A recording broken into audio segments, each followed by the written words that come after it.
Good morning.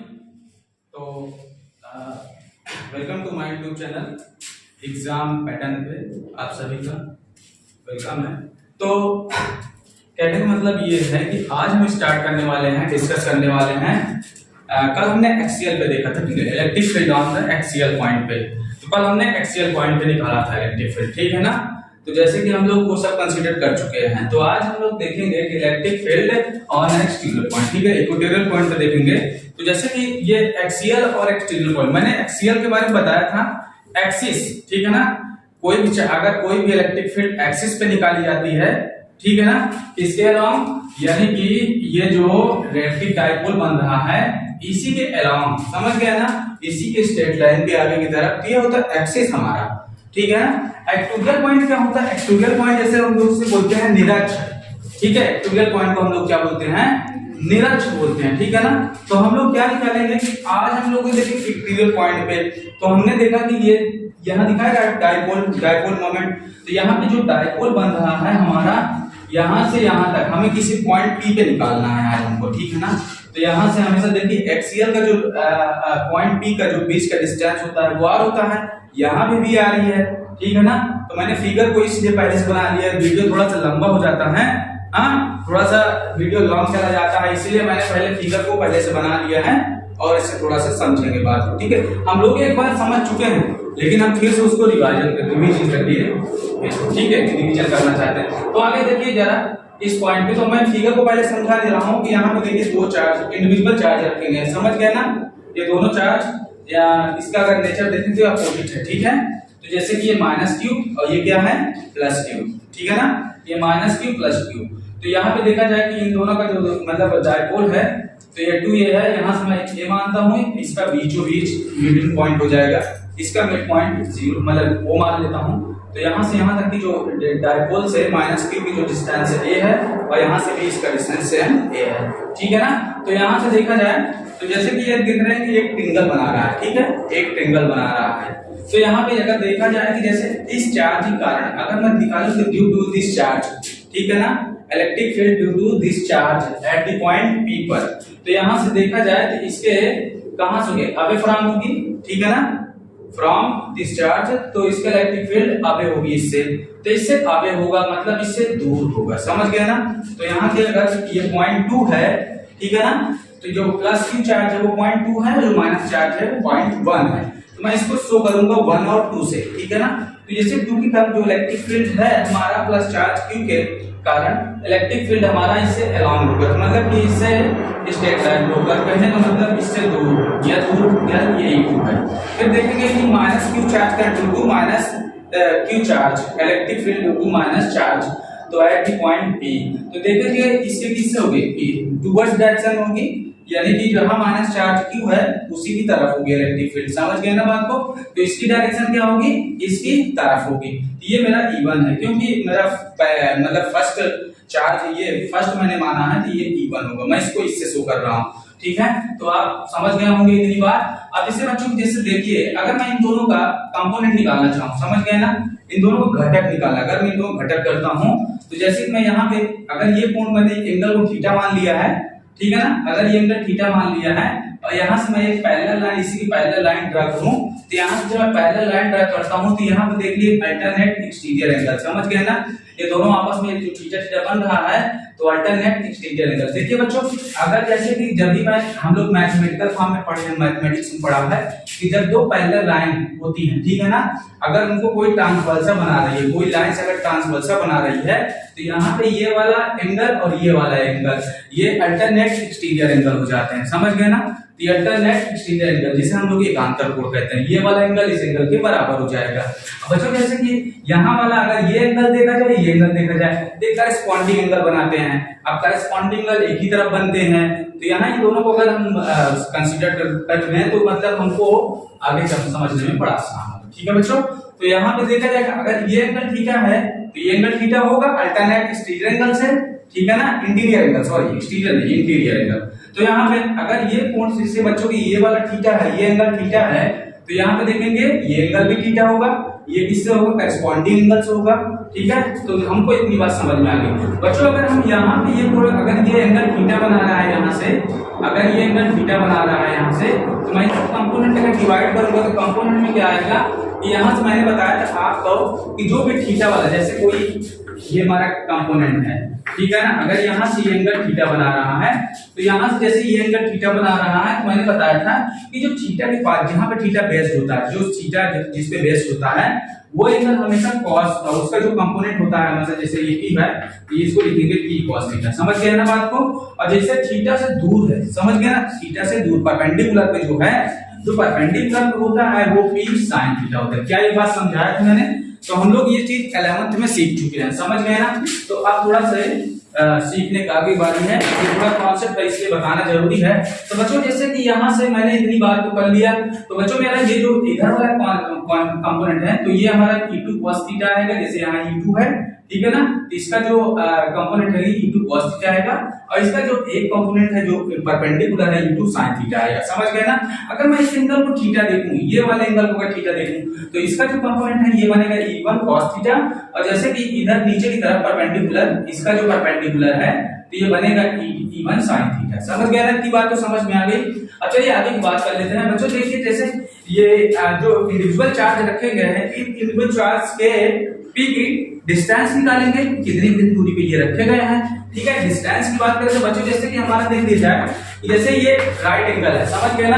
अब right angle में हम पाइथागोरस का यूज करेंगे, जैसे कि हमने इसको r मान रखा है, इसको a मान रखा है, तो राइट एंगल का यूज करेंगे। तो राइट एंगल का जो पाइथागोरस प्रमेय का जो फार्मूला होता है, पाइथागोरस थ्योरम में जो फार्मूला होता है वो क्या होता है कि hypotenuse square plus hypotenuse is equal base का स्क्वायर प्लस परपेंडिकुलर स्क्वायर। समझ गए ना, ये होता है पाइथागोरस थ्योरम का फार्मूला होता है। तो इस formula this apply this formula and this triangle, ठीक है ना। तो इस ट्रिंगल में हम लोग क्या करेंगे, इस फार्मूला को अप्लाई करेंगे। तो इस फार्मूले को अप्लाई कैसे करेंगे बच्चों की, जैसे कि हमारा ये हाइपोटेनस है और ये क्या आपका बेस हो गया, ये क्या है परपेंडिकुलर हो गया। तो बच्चों जैसे इसी फार्मूले में इसको अप्लाई कर दीजिए, तो हमारा ये बनेगा r स्क्वायर a स्क्वायर और रूट, ठीक है। तो हमारा हाइपोटेनस निकल के इतना आ गया। तो बच्चों देखा जाए जैसे ये वाला ट्रायंगल में हाइपोटेनस ये आ गया और ये वाला ट्रायंगल में हाइपोटेनस इतना ही आएगा, सेम आएगा। तो मैंने लिख नहीं रखा है, मैं बता दे रहा हूं, इतना भी इधर भी आएगा। चलो बच्चों इतनी बात हो गई है, अब हमको चलते हैं आगे की तरफ, ठीक है। नेक्स्ट मूव करो।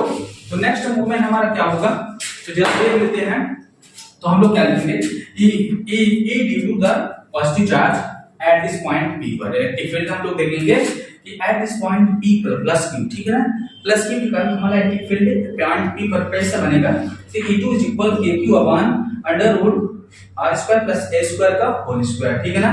अब देखिए रूट होल स्क्वायर को काट देता है, मैंने ये चीज 11th में सिखा दिया था, या 11th हम लोग ने सीख रखा है। अगर किसी वेरिएबल पे अंडर रूट लगा है तो उसके ऊपर स्क्वायर लगा है, तो वो दोनों एक दूसरे को कैंसिल कर देते हैं, समझ गए ना। तो ये दोनों एक दूसरे को कैंसिल करके ये आ जाएगा फॉर्मूला, हां ठीक है। सिमिलरली हम लोग क्या लिखेंगे, सिमिलरली बच्चों हम लोग वही चीज लिखने वाले हैं, फिर से वही चीज लिखेंगे, e due to minus q charge at the point P। समझ गए ना बच्चों। तो यहाँ पे मेरा माइनस q चार्ज है, अगर मैं ड्यू टू माइनस चार्ज का eight the point P electric field देखा जाए तो बच्चों क्या होगा, मैंने इसको E1 मान रखा है तो आप E लिखिए, ठीक है ना। E1 बराबर क्या होगा kq अपॉन किस वही चीज r square plus a square is equal kq upon r square plus a square. बच्चों एक बात ध्यान देने वाली बात ये है, इसको मैं इक्वेशन नंबर 2 मान लेता हूं। तो एक ध्यान देने वाली बात ये है, जरा अटेंशन दीजिएगा। अटेंशन करने वाला जैसे ये माइनस का क्यू है ना, ये प्लस का क्यू है, तो जैसे कि हमारे यहाँ पे दे दिया -3 किलो -3 क्यू, ठीक है ना। यहाँ पे दिया -4 कूलम, यहाँ 3 कूलम, यहाँ 4 कूलम। तो बच्चों यहाँ पे 4 कूलम पॉजिटिव का भैया, तो भैया नेगेटिव के साथ इसको मत रखिएगा, समझ गए ना।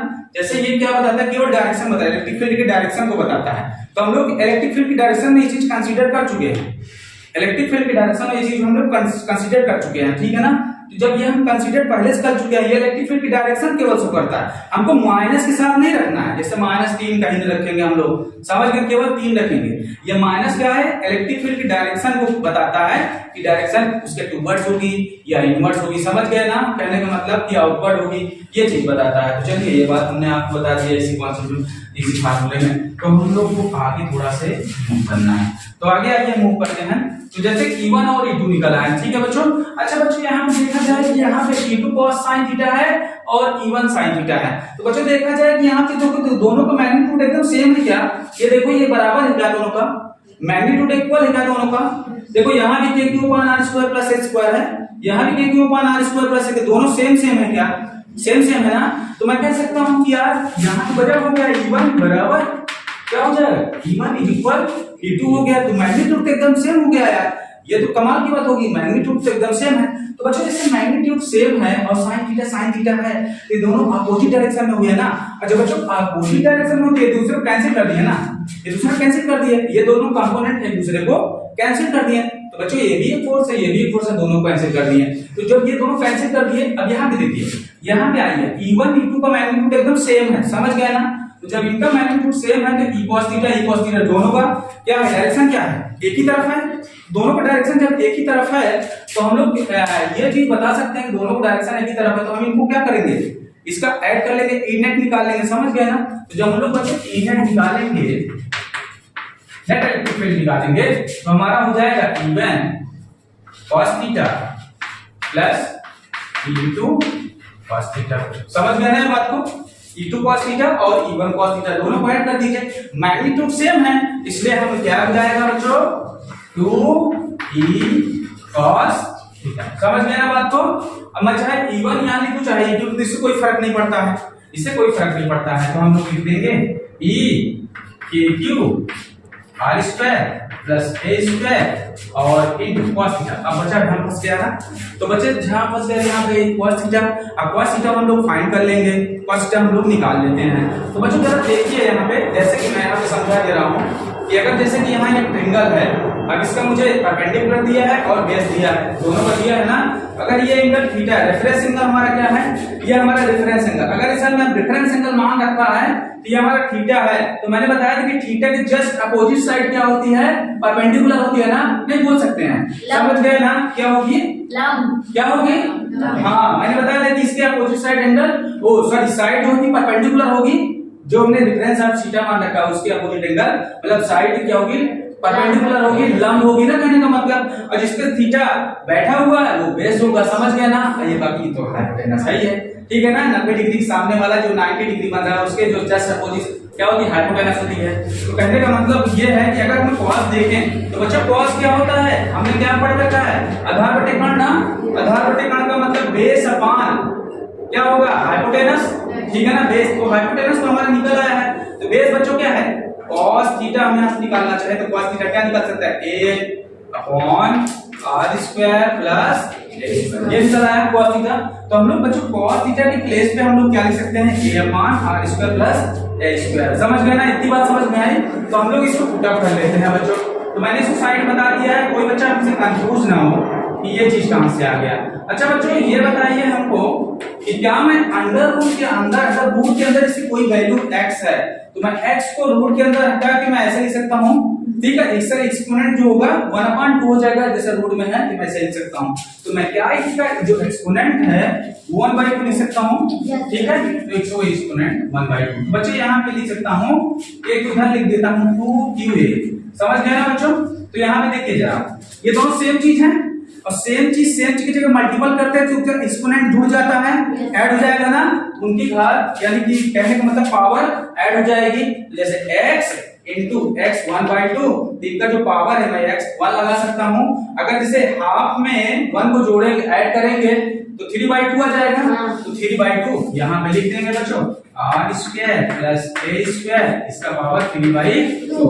क्या यहाँ तक कोई प्रॉब्लम्स है? क्या यहाँ तक कोई प्रॉब्लम्स है? क्या नहीं प्रॉब्लम्स है, बिल्कुल। तो बच्चों एक बात और समझिएगा कि मैं इलेक्ट्रिक डाइपोल का फार्मूला हमने क्या सीखा था, तो मैं फिर से बता दे रहा हूँ, P = QA, यही सीखा था इलेक्ट्रिक डाइपोल का फार्मूला।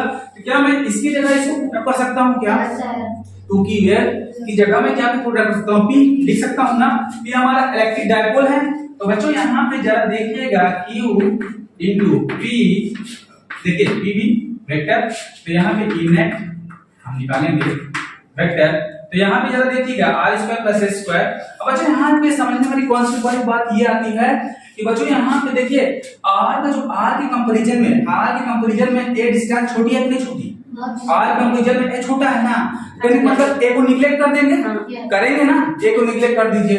तो बच्चों आर के कंपैरिजन में ए क्या है? छोटा है, तो ए को हम लोग क्या करेंगे? निगलेक्ट कर देंगे, ए को निगलेक्ट कर दीजिए बच्चों। अब बच्चों यहाँ देखिए आर स्क्वायर इंटू यानी एक्सपोनेंट का एक्सपोनेंट में मल्टीपल करा दो तो यहाँ से 2 से 2 कैंसिल हो जाएगा ना, तो यहाँ क्या आ जाएगा? आर क्यूब आ जाएगा कि नहीं आ जाएगा ना, तो बिल्कुल सही बात। तो बच्चों हमारा नेट इलेक्ट्रिक फील्ड निकल के आ गया है के क्यू के क्या मान रखते हैं? के का वैल्यू, ठीक है, ये होगा आर क्यूब। तो हमारा निकला है ना, तो ये क्या होगा? इक्वेटोरियल पॉइंट पे है, तो हम इसको क्या इक्वेटोरियल हटा के ई हटा के मैं इसको ई लिख लूं, ई का मतलब इक्वेटोरियल, समझ गए ना? तो ई का मतलब ये हुआ कि हमारा इक्वेटोरियल पॉइंट पे इलेक्ट्रिक फील्ड आई है, तो इलेक्ट्रिक फील्ड ये हमारा हो गया। समझ गए ना बच्चों? तो गाइस ये बात समझ में आ गई है क्या सबके? ठीक है ना, ये बात समझ में आ गई सबको? मुझे लगता है कि आई होप यू मतलब ये बात सारी समझ चुके हैं आप लोग, ठीक है ना? तो ये हमारा रहा इक्वेटोरियल पॉइंट पे इलेक्ट्रिक फील्ड, ठीक है ना?